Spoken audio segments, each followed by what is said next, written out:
Hey there guys, so today we have another review, and this is a beer from Allagash. This is FV13. So this is their Belgian Golden Ale, but it sits in oak Foudre, so that's really interesting. That's what's special about this beer. You can sort of see that oak Foudre right there. If you don't know what that is, that's really just a large wooden vessel, much larger than you'd expect in a wine barrel or a whiskey barrel. It holds 2,700 gallons. So it was previously used for wine, then now Allagash uses it. They use their house ale yeast on a Belgian Golden Ale, then they transfer it to a oak Foudre. It is then pitched with Pediococcus, Brettanomyces, and Lactobacillus and sherry yeast. So then that all sits there for about 4 years. They bottle condition it, and there we go. That's what we have here, the final product. So this is actually a beer that I've never had before.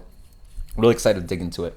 So the beer, yeah, certainly comes as kind of like really deep gold to amber color, just beautiful looking beer, and then you just get wonderful kind of like, look at that like fluffy, highly carbonated kind of head. Let's get the room on this one. It smells awesome. It's very tart. It also has an underlying kind of like sweetness to it. I was actually looking at the label, and it's awesome when the tasting notes exactly hit on what you smell. It literally is graham cracker, lime zest, and vanilla. It has a wonderful kind of sweetness and a little bit of spiciness from the malt, a little bit of spicy kind of thing, maybe from the yeast or the malt. But it's just a wonderful depth of sweetness, and then you get a really zippy kind of tart quality. Again, lime zest for sure, and then there's an underlying creaminess and vanilla kind of thing. The oak is coming through as well, so complementing the vanilla and the graham cracker kind of note. Cheers. Oh, wow.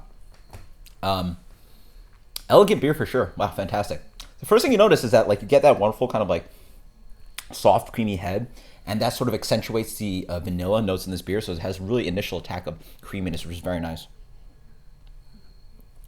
Yeah, it's very creamy up front, but it attacks you with this kind of like grapefruit kind of quality. They call it grapefruit, but it's tart, and it almost has this kind of quality of like grapefruit seeds, like the bitterness of grapefruit coming through. Not really the juicy quality, but the bitterness of the seeds. And then you also just get an underlying kind of just like sharp tart quality in the middle. Sort of puckers on the sides a little bit. Then you moved on to a little bit of earthy kind of quality. All that wild yeast is in there, just really nice and complex. The oak hits in as well. And then there is a kind of sherry kind of note. They'll tell you that there's some oxidation in this beer because it's a 4-year-old beer, and so you get a little bit of that kind of oxidation on the back end, but it's quite pleasant. Again, more of that kind of sherry kind of quality digging in as well. Some of that vanilla digging on and sweetness, and then it's really nice and dry with some oak tannins. Carbonation prickles along with having that creaminess. Absolutely fantastic. Their tasting notes are grapefruit, raspberry jam, and a cleansing bitterness. So, yeah, so it's not only the bitterness of grapefruit seeds, but it's a little bit of that bitterness and tart kind of quality that you get from raspberries. And again, this beer does not have fruit. So that's really awesome.